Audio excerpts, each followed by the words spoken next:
Olá, Nutrilete aqui. E como eu comentei no último vídeo, hoje eu vou falar um pouquinho mais do que eu já havia falado sobre proteína. A proteína, ela significa, lá na raiz da sua origem, de fundamental importância, ou seja, é um nutriente de fundamental importância. É a matéria-prima, seria os tijolinhos essenciais para dar estrutura para o nosso corpo. Estrutura, nós estamos falando de musculatura, que protege os nossos ossos, inclusive, os próprios ossos, a pele, o cabelo, as unhas, mas também enzimas não só digestivas, com que é mais conhecida, mas todas as enzimas sistêmicas, que têm milhares de funções, né, responsáveis por milhares de funções e reações necessárias para o bom funcionamento do nosso corpo.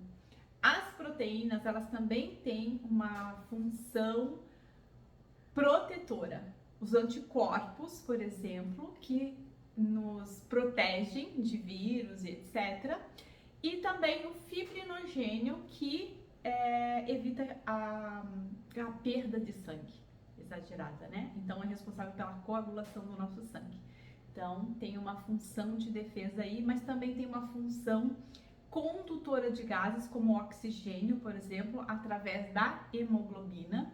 Então, se eu tenho pouca hemoglobina, eu carrego pouco oxigênio chega no meu sangue e isso vai gerar, obviamente, uma hipóxia, um cansaço, uma fadiga, né? As células precisam de oxigênio. Então, nem sempre a fadiga, né, tem relação com uma adrenal sobrecarregada, falta de sono. Muitas vezes pode sim ser falta de oxigênio chegando lá nas nossas células. Então, há muito que ser avaliado quando a gente busca a raiz dos problemas, das doenças. Tem também uma função hormonal, como por exemplo a insulina, né, responsável por colocar o açúcar para dentro da célula, evitando que esse açúcar lesione os nossos vasos, como já foi comentado nos vídeos anteriores.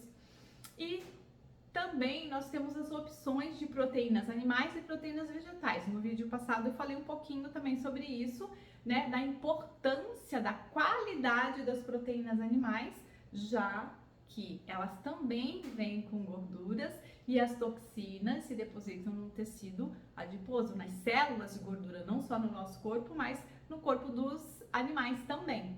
Então, quando for optar por carne, né, seja carne vermelha, aves, ovos, o próprio leite ou queijo, que também é uma fonte de proteína animal, peixes, tem que ter esse olhar, né, de quanto mais orgânico possível, ou pelo menos que você conheça, né, quem produz essa carne e de preferência, né, comprar o mais próximo da sua região possível, dos fornecedores que você conhece.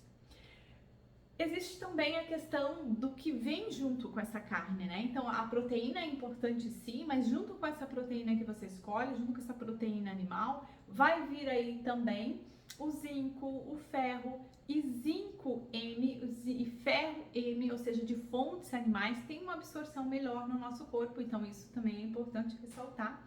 E vitaminas do complexo E. Então, sim, as proteínas, os minerais e vitaminas de fonte animal vão ter aí uma facilidade de absorção, mas as proteínas vegetais, elas também têm nutrientes importantes, como os carboidratos, por exemplo, os fitoquímicos e as fibras. Então, ter uma alimentação somente animal não tem fibras. Então, a gente precisa mesclar aí as proteínas animais com as proteínas vegetais, porque a nossa microbiota intestinal, ela ama fibras. Então, nós precisamos ter uma alimentação equilibrada. E aí, neste caso, né, ter uma alimentação equilibrada significa mesclar todas as proteínas possíveis, né, de fontes animais e vegetais, carboidratos de boa qualidade, então fazer boa escolha de carboidrato, como eu comentei no vídeo anterior, e boas gorduras, né? Já que as gorduras elas têm uma função anti-inflamatória, então cuidado com as toxinas presentes nessa gordura e escolher gorduras vegetais principalmente, por quê? Porque elas vão ter uma ação mais anti-inflamatória. Então, finalizando aqui os macronutrientes, no próximo vídeo nós vamos entrar com uma série nova, que é uma série sobre interpretação de exames. Como estão os seus exames? Será que aquele valor de referência significa que você está saudável? Se os seus exames estão naquele valor de referência e você não está bem, é porque ele não está sendo bem interpretado. Então, na próxima série, nós vamos trabalhar todos os exames, como interpretar, como entender, né, o valor ideal, a individualidade de valor para cada um de nós. Então, vejo você no próximo vídeo.